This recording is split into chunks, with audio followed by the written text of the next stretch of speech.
You found it. Your home for the best content on your favorite team, the Fighting Tigers of LSU. Do us a favor. Subscribe to the channel. Leave your comments below. Be sure to smash that like button.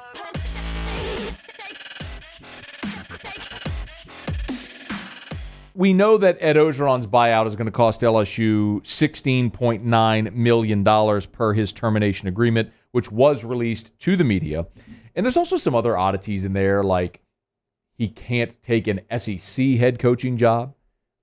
I mean, probably safe there. He has to make at least one appearance or agree to make at least one appearance for LSU for the next several years. My assumption is if there's like a 2019 championship celebration, he can't just like peace out. He's got to show up sort of thing. But what hasn't been discussed as of yet, and Tip of the Cap Daily Advertiser, first that I saw publish this, Ed Orgeron's staff will be paid a combined $9.5 million in buyouts. So like we told you, Eddio's buyout was about 17. The full staff will take you north of 20. Now we know it'll actually be at $26.4 million for Orgeron and his staff. Let me also remind you, you're still paying Bo Pelini his $4 million. You're still paying off Scott Linehan's $1 million. And you will have to pay a new staff when they come in. So let me be very clear, because there was some confusion about this yesterday. Because I said, it ain't your money, so why do you care? And there were some people who responded with, well, I contribute to TAF and certain things. This is not TAF money. It's not pooled TAF money. LSU solicits these contributions from wealthy donors. Scott Woodward knows exactly the phone calls to make to go to the people that are going to pay the money for the buyout. So it's not your money. It's individual donors, boosters, who are contributing to this buyout. But the more relevant conversation is you're paying Ed Orgeron $16.9 million. You're paying his staff $9.5 million for a total of $26.4. You're still paying Pelini and Linehan. Let's call it somewhere in the neighborhood of $30 million in buyout money, and then you're going to pay a new staff. How much better could your program be if you allocated that $30 million to resources within the program? And that is why it is so much more important, always, in a contract, to take care of the buyout instead of the salary. I don't care how much you pay a coach in salary. It's, for me, all about the buyout. This is further evidence. So, when it comes to paying whoever might be next, depending on who that coach is, will certainly determine how big of a ticket that is that LSU will have to cash.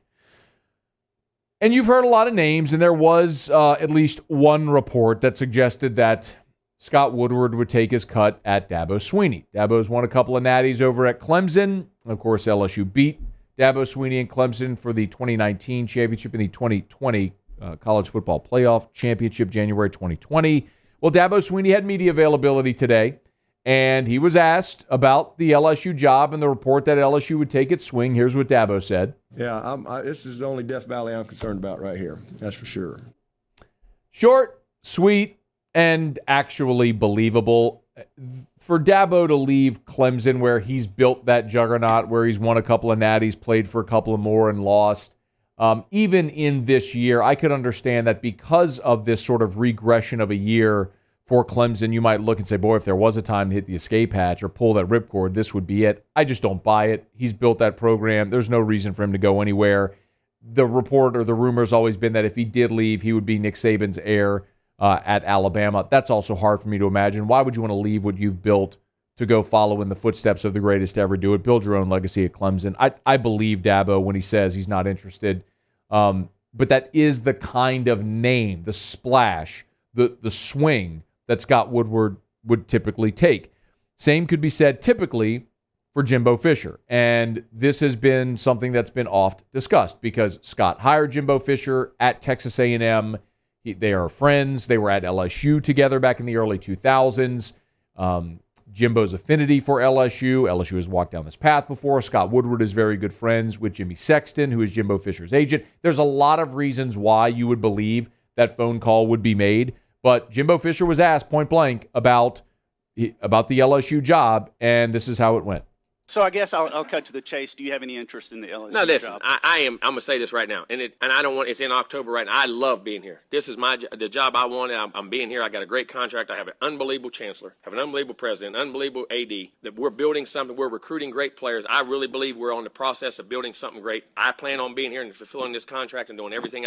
My family has roots here. I got ranches here. I hunt here. I love everything about this place. And you don't listen. And I say that because listen, there's nothing going on there. There's nothing happening there, and I don't be disrespectful to anybody else. I coached there. It was a great place. We won national championships. It is one of the best places. It's a wonderful place. I love being an A&M, and I plan on being an A&M here and fulfilling my whole contract. I love everything about this place. So there are denials, and then there are non-denial denials. Denials are what Nick Saban said. I'm not going to be the Alabama head coach. That's a denial. The non-denial denial is, I love where I'm at. Coach, are you interested in this job? I love where I'm at. I'm not talking about other jobs. That's the non-denial denial, where you actually leave the door open. Jimbo fell somewhere in between there because he did pretty plainly state that he plans on finishing out his contract, which is in 2031. But I will tell you from the flip side of it, as much as we may all talk about Jimbo Fisher and for all the obvious reasons why that would make sense, like we discussed, LSU walked that path in 2015. And I will give you a quick Cliff's Notes recap for those that forget. When Joe Oliva leaked the story that Les Miles was coaching for his job at the end of 2015, and Les was dangling in the wind for about 3 weeks there, LSU put on a full-court press for Jimbo Fisher, so much so that they had agreed in principle on terms for Jimbo Fisher to become the head coach at LSU. Because Joe Oliva and King Alexander were not on the same page in what they were willing to spend, and it came at a time where LSU was seeing, or our state, was seeing massive cuts in higher education, it was a very difficult thing to sell in public opinion when King Alexander keeps going hat in hand to the state legislature saying, please don't cut our funding, yet you're going to go spend 5 figures to buy out a coach and then hire Jimbo Fisher. That was going to be very tough. But they had walked down that road because they weren't in lockstep. Ultimately, late in the process, Jimmy Sexton jacked up the price.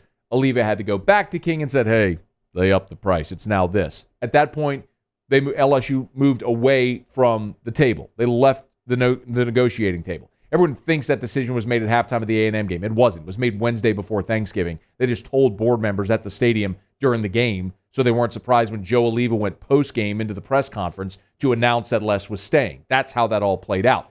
That whole scenario left such a sour taste in the mouths of so many administrators and boosters around LSU that it has been expressed to me that LSU had better not even consider picking up the phone to call Jimbo Fisher, Jimmy Sexton, or enter to those negotiations again. So not only might Jimbo be very happy at Texas A&M, I believe firmly, and I don't know how much more plainly I can say this, LSU is not calling Jimbo Fisher. There's a lot of reasons it makes sense, and I understand. I may even love it. He's a great quarterback coach. He's a great offensive coach. Just beat Nick Saban. He can recruit. All that stuff. There are other great coaches that can do all those things as well. And I'm going to tell you, because of how that went down in 2015, LSU ain't walking down that path again. So take your Sharpie and scratch off Jimbo, scratch off Dabo, and let the coaching carousel continue to spin like mad here in this silly season. As there are more reports and denials, be them denials or non-denial denials about the LSU job, we'll certainly share them with you. Hey, thanks so much for watching. Please leave your comments. I love to interact. And be sure to hit the red subscribe button below.